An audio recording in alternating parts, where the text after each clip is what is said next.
ओम सभी को सादर नमस्ते जी।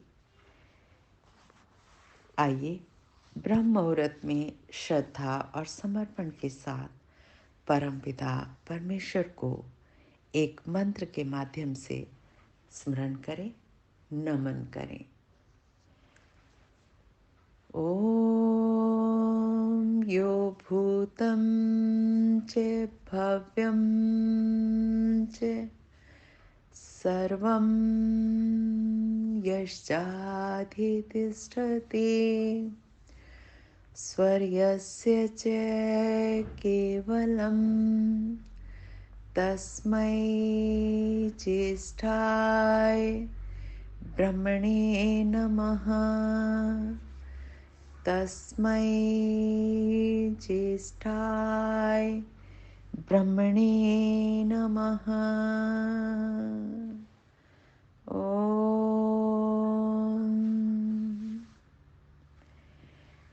जो सुंदर है और पवित्र है वह ज्ञान और विद्या का भंडार वेद है। वेदवाणी का ज्ञान रूप जल हमारे सब मलों को धो डालता है। ऐसी दिव्य वाणी वेदवाणी का स्वाध्याय करते हैं, स्तवन करते हैं। आज रविवार का दिन है और रविवार को हम स्वामी विद्यानंद विदेही जी के द्वारा रचित व्याख्यायित ग्रंथ वेदालोक का स्वाध्याय करेंगे और मंत्र पाठ से आरंभ करेंगे। मंत्र का शीर्षक है सोम की महिमा। मंत्र पाठ। ओम सोमेन आदित्यः बलिनः सोमेन पृथिवी मही अथो नक्षत्राणां येषाम् उपस्थे सोम आहितः। ओम। ये ऋग्वेद का 10वें मंडल का 85 सूक्त और दूसरा मंत्र है। इस मंत्र का शब्दार्थ पहले हम देखेंगे। सोमेन अर्थात सोम से, आदित्यः आदित्य, बलिनः बलवान है, सोम अर्थात परमात्मा के रचे सोम धर्म वाले उत्पादक पदार्थ, और बलिनः बलवान है। सोमेन सोम से, पृथ्वी भूमि, मही महती है बड़ी है, अथो और, एषाम नक्षत्राणाम इन नक्षत्रों की, उपस्थ में, सोमः सोम, आहितः स्थित है रखा हुआ है। बहुत सुंदर मंत्र का अर्थ है। आइए जानते हैं। हमारा जो सूर्य है वो काले कार्बन के 7 परतों का एक स्थूल गोला है जिसके प्रत्येक परत की चौड़ाई 2000 मील है। 14,000 मील की परत का यह कार्बन का गोला अग्नि की ज्वालाओं से इतना प्रज्वलित है कि इन ज्वालाओं की लपट सब ओर लाखों मील दूर तक झपाटा मारती रहती हैं और उनका ताप चारों ओर करोड़ों मील दूर तक पहुंचता रहता है। सूर्य की ज्वालाएं जिस द्रव्य से प्रज्वलित होती रहती हैं, वह एक प्रकार का स्निग्ध रस है जो सोम कहलाता है और जो परमेष्ठी लोक से नितराम अनवरत सूर्य पर शरता रहता है, रिसता रहता है। यदि परमेष्ठी लोक से सूर्य पर सोम का आरक्षण एक क्षण को भी बंद हो जाए तो सूर्य की समस्त ज्वालाएं एकदम बुझ जाएं और हमारे सूर्य का कार्बन खंड खंड होकर आकाश में बिखर जाए। कितनी सुंदर व्यवस्था है ईश्वर की कि जैसे हम दीपक जलाते हैं उसमें प्रतिपल तेल का ध्यान ना रखें तो वो दीपक जल नहीं पाएगा। इसी प्रकार ईश्वर ने व्यवस्था की है कि स्निग्ध रस का अनवरत बिना रुके सूर्य में वो जाता रहे, वो रस, उसका शरण, वो जो रिश्ता रहता है, गिरता रहता है उसमें, वो एक क्षण के लिए भी बंद ना हो जाए। आगे कहा, एक एक परमेष्ठी लोक में, एक एक परमेष्ठी लोक के चारों ओर हमारे सूर्य जैसे असंख्य सूर्य हैं। उन सब पर परमेष्ठी के सोम का शरण होता रहता है, वो भी तो प्रज्वलित रहते हैं, तो वहाँ भी इसका शरण होता रहता है।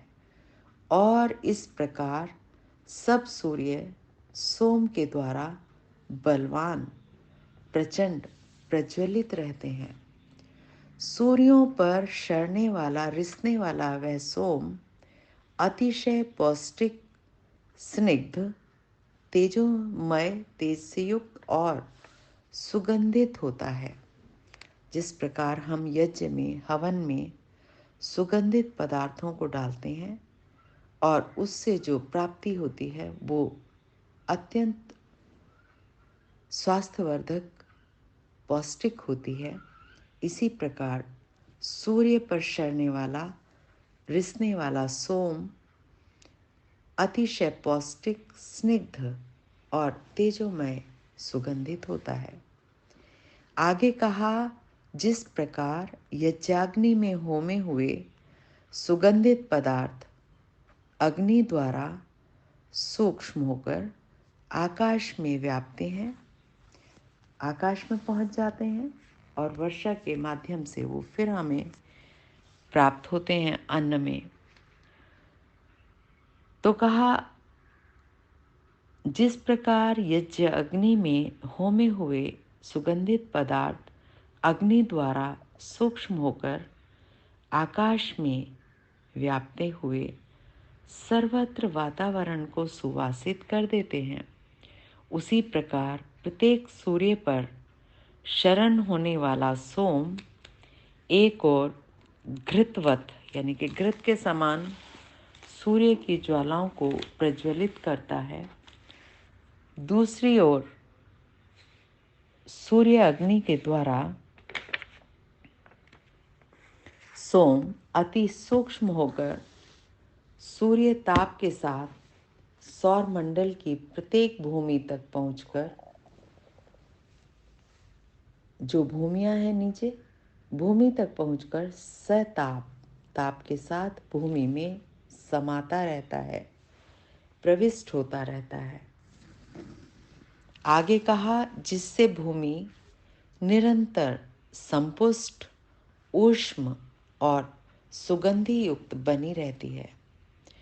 पृथ्वी में से उत्पन्न फल, अन्न आदि पदार्थों में जो पुष्टि, जो स्निग्धता, जो तेजस्ता और सुगंधि होती है, वह उस सोम की ही होती है।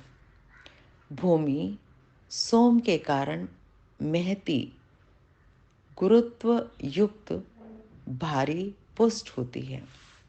और इसी प्रकार सौर मंडल के इन समस्त लोकों की गोद में, भूमि में सोम निहित है, छिपा है।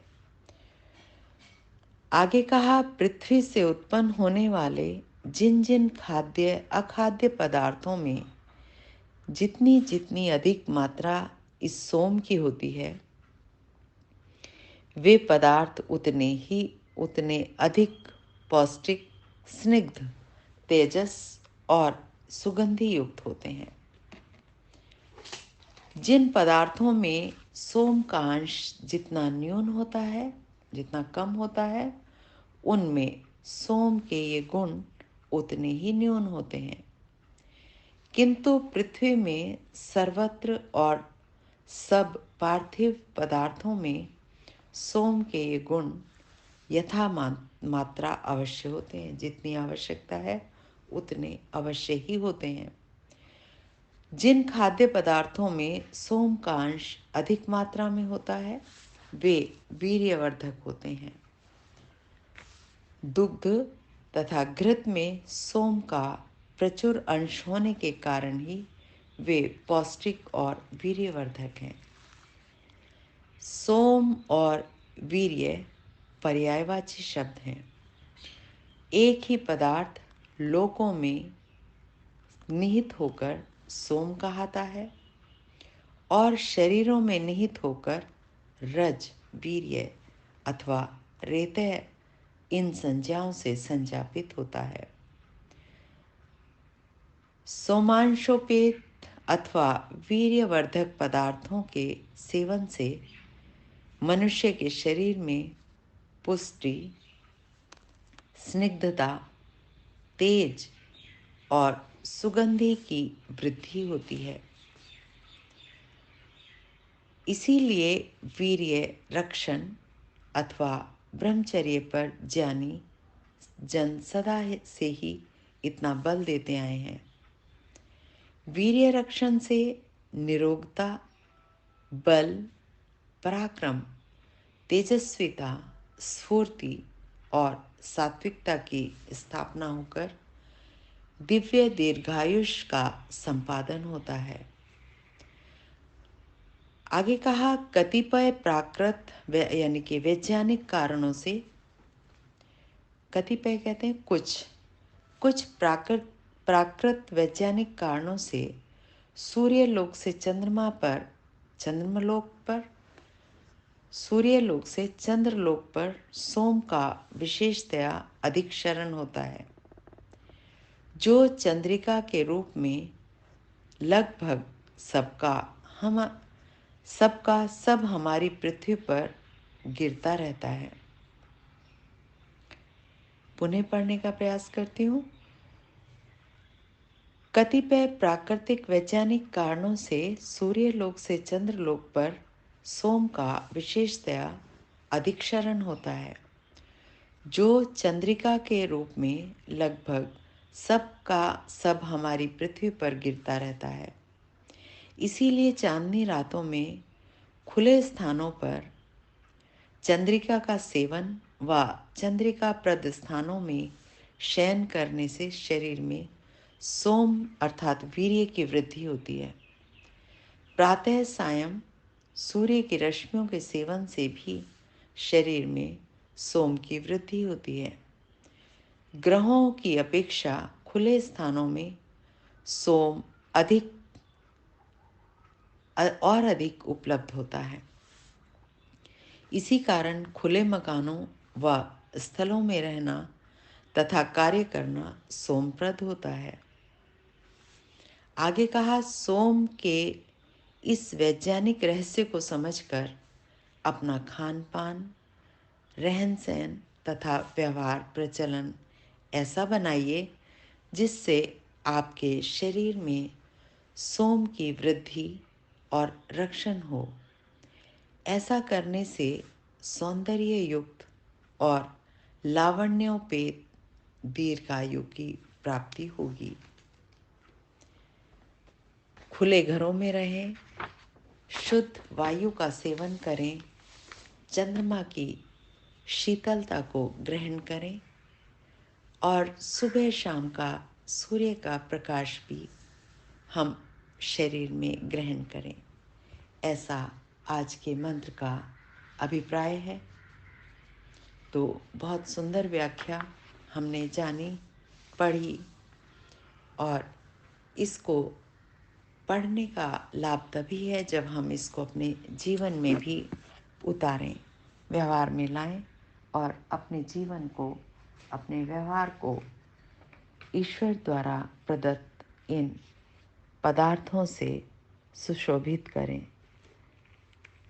हम भी तेजस्वी बने, इस पौष्टिक सोम को अपने शरीर में ग्रहण करें और निरोगी बने, बल से युक्त हों, पराक्रम से युक्त हों, तेजस्विता से युक्त हों, स्फूर्ति और सात्विकता से युक्त हों, दीर्घायुष को प्राप्त करें। ओम इति शम। आज के मंत्र का यही सुंदर उपदेश ईश्वर के द्वारा दिया गया, यही सुंदर आदेश, इसको जीवन में उतारें और सदा सुखी रहें। अगले रविवार को फिर मिलते हैं एक नए मंत्र की नई व्याख्या के साथ। तब तक के लिए नमस्ते जी, धन्यवाद।